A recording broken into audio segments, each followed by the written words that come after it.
L'Exode, chapitre 21. Voici les lois que tu leur présenteras. Si tu achètes un esclave hébreu, il servira 6 années. Mais la 7e, il sortira libre, sans rien payer. S'il est entré seul, il sortira seul. S'il avait une femme, sa femme sortira avec lui. Si c'est son maître qui lui a donné une femme, et qu'il en ait eu des fils ou des filles, la femme et ses enfants seront à son maître, et il sortira seul. Si l'esclave dit « J'aime mon maître, ma femme et mes enfants, je ne veux pas sortir libre », alors son maître le conduira devant Dieu et le fera approcher de la porte ou du poteau, et son maître lui percera l'oreille avec un poinçon, et l'esclave sera pour toujours à son service. Si un homme vend sa fille pour être esclave, elle ne sortira point comme sortent les esclaves. Si elle déplaît à son maître, qui s'était proposé de la prendre pour femme, il facilitera son rachat, mais il n'aura pas le pouvoir de la vendre à des étrangers après lui avoir été infidèle. S'il la destine à son fils, il agira envers elle selon le droit des filles. S'il prend une autre femme, il ne retranchera rien pour la première à la nourriture, aux vêtements et au droit conjugal. Et s'il ne fait pas pour elle ces 3 choses, elle pourra sortir sans rien payer, sans donner de l'argent.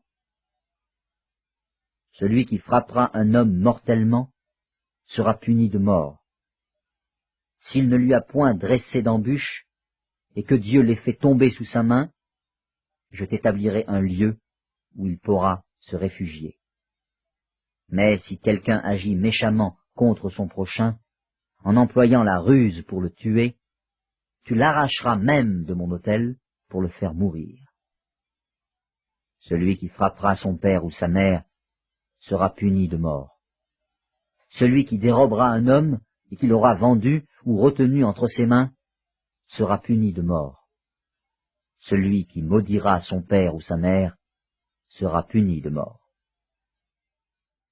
Si des hommes se querellent, et que l'un d'eux frappe l'autre avec une pierre ou avec le poing, sans causer sa mort, mais en l'obligeant à garder le lit, celui qui aura frappé ne sera point puni, dans le cas où l'autre viendrait à se lever et à se promener dehors avec son bâton. Seulement, il le dédommagera de son interruption de travail, et il le fera soigner jusqu'à sa guérison.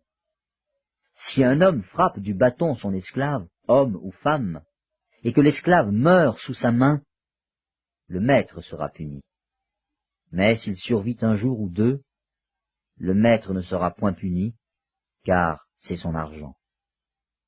Si des hommes se querellent, et qu'ils heurtent une femme enceinte, et la fassent accoucher, sans autre accident, ils seront punis d'une amende, imposée par le mari de la femme, et qu'ils paieront devant des juges. Mais s'il y a un accident, tu donneras vie pour vie, œil pour œil, dent pour dent, main pour main, pied pour pied, brûlure pour brûlure, blessure pour blessure, meurtrissure pour meurtrissure. Si un homme frappe l'œil de son esclave, homme ou femme, et qu'il lui fasse perdre l'œil, il le mettra en liberté, pour prix de son œil. Et s'il fait tomber une dent à son esclave, homme ou femme, il le mettra en liberté, pour prix de sa dent.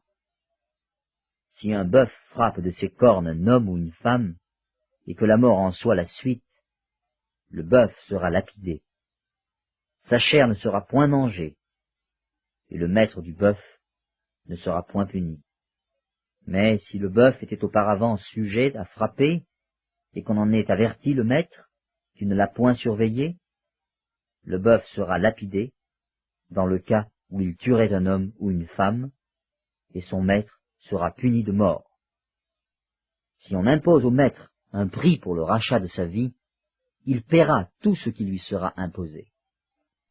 Lorsque le bœuf frappera un fils ou une fille, cette loi recevra son application. Mais si le bœuf frappe un esclave, homme ou femme, on donnera 30 cycles d'argent au maître de l'esclave, et le bœuf sera lapidé. Si un homme met à découvert une citerne, ou si un homme en creuse une et ne la couvre pas, et qu'il y tombe un bœuf ou un âne, le possesseur de la citerne paiera au maître la valeur de l'animal, en argent, et aura pour lui l'animal mort.